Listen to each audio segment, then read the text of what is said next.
All right, everyone, we're back. I'm sorry for really sharp cutoff in the previous video. I actually happened to get a phone call just as I was wrapping up the previous portion, and that cut the video off. So we're back now, and we're going to talk about part 2 of this procedure involving acetic acid and its equilibrium upon dissociation. So acetic acid is a familiar substance to you, hopefully. You may recall in Chem 1240 we did vinegar titration, and we talked about the fact that vinegar is a weak solution of acetic acid in water. We also talked about acetic acid when we were making aspirin, because acetic acid was a second product in the reaction there. So acetic acid is a weak acid which reacts with water where dissociation occurs.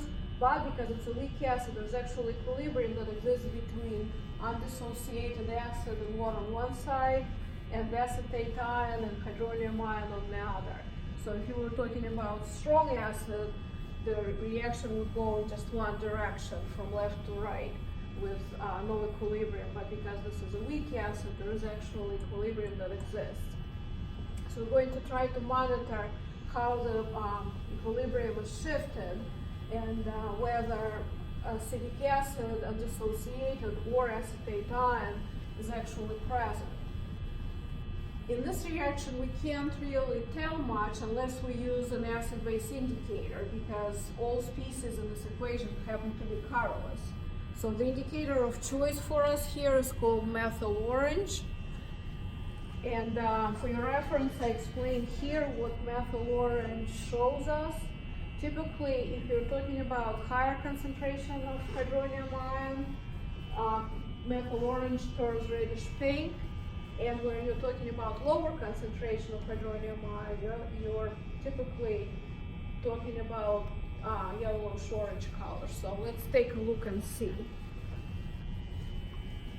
So what I have here is acetic acid.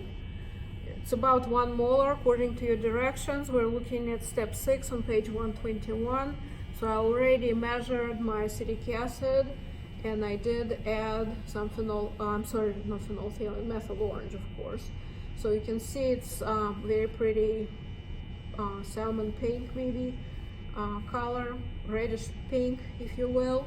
So what we're going to do first is we're going to investigate what happens when we add solid sodium acetate. So I have a jar of sodium acetate here, and we're going to go ahead and add some solid to the test tube with our acetic acid and see if addition of acetate will cause any color change.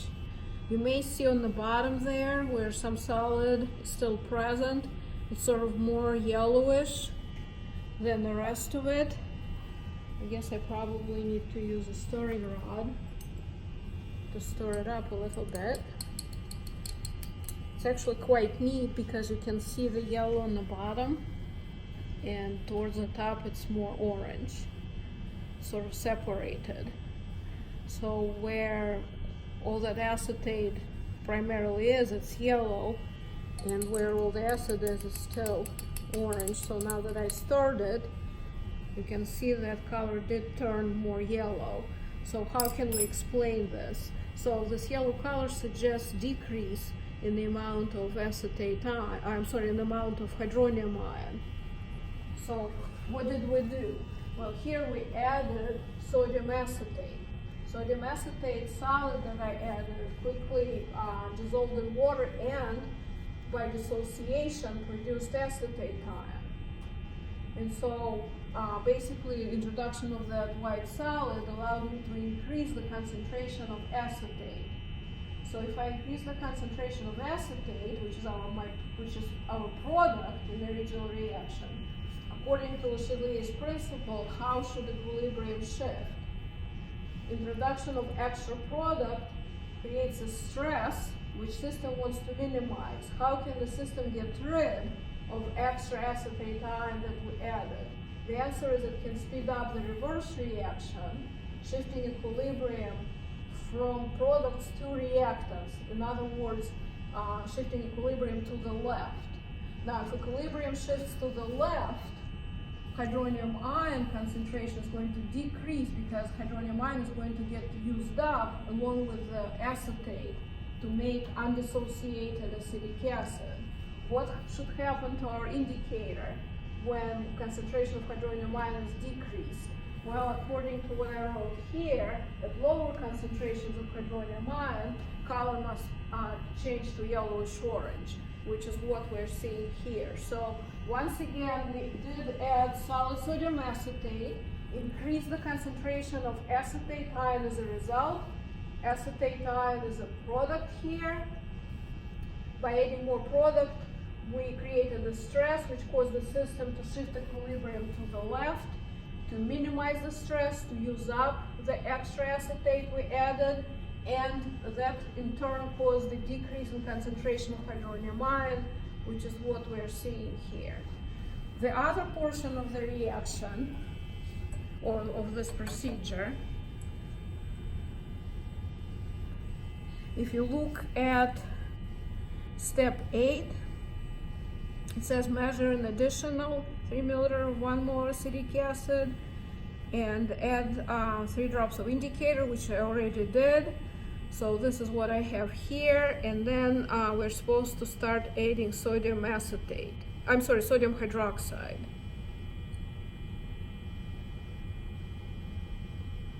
So sodium hydroxide right here. Let's see what happens when we add sodium hydroxide.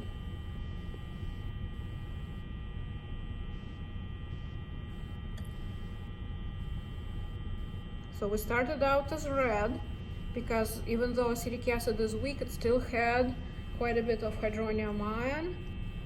So we're now adding NaOH, which is a strong base. So what are we observing? We're observing a change very similar to what we saw before, where red color changed to sort of orangish yellow, indicating decrease in the amount of hydronium ion. How can we explain it? Well, it's very similar to part 1, which we just discussed earlier. We are adding sodium hydroxide, which means we're increasing the concentration of hydroxide ion. As hydroxide ion is introduced, it's going to react with hydronium ion, producing water. So what happens here in our original equation when we're adding hydroxide? Addition of hydroxide removes hydronium ion. So what should happen as we remove hydronium ion?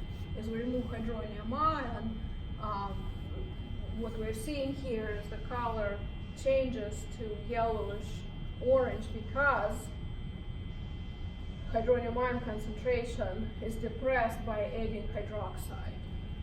That's it for this part. Next, we're going to discuss part 3.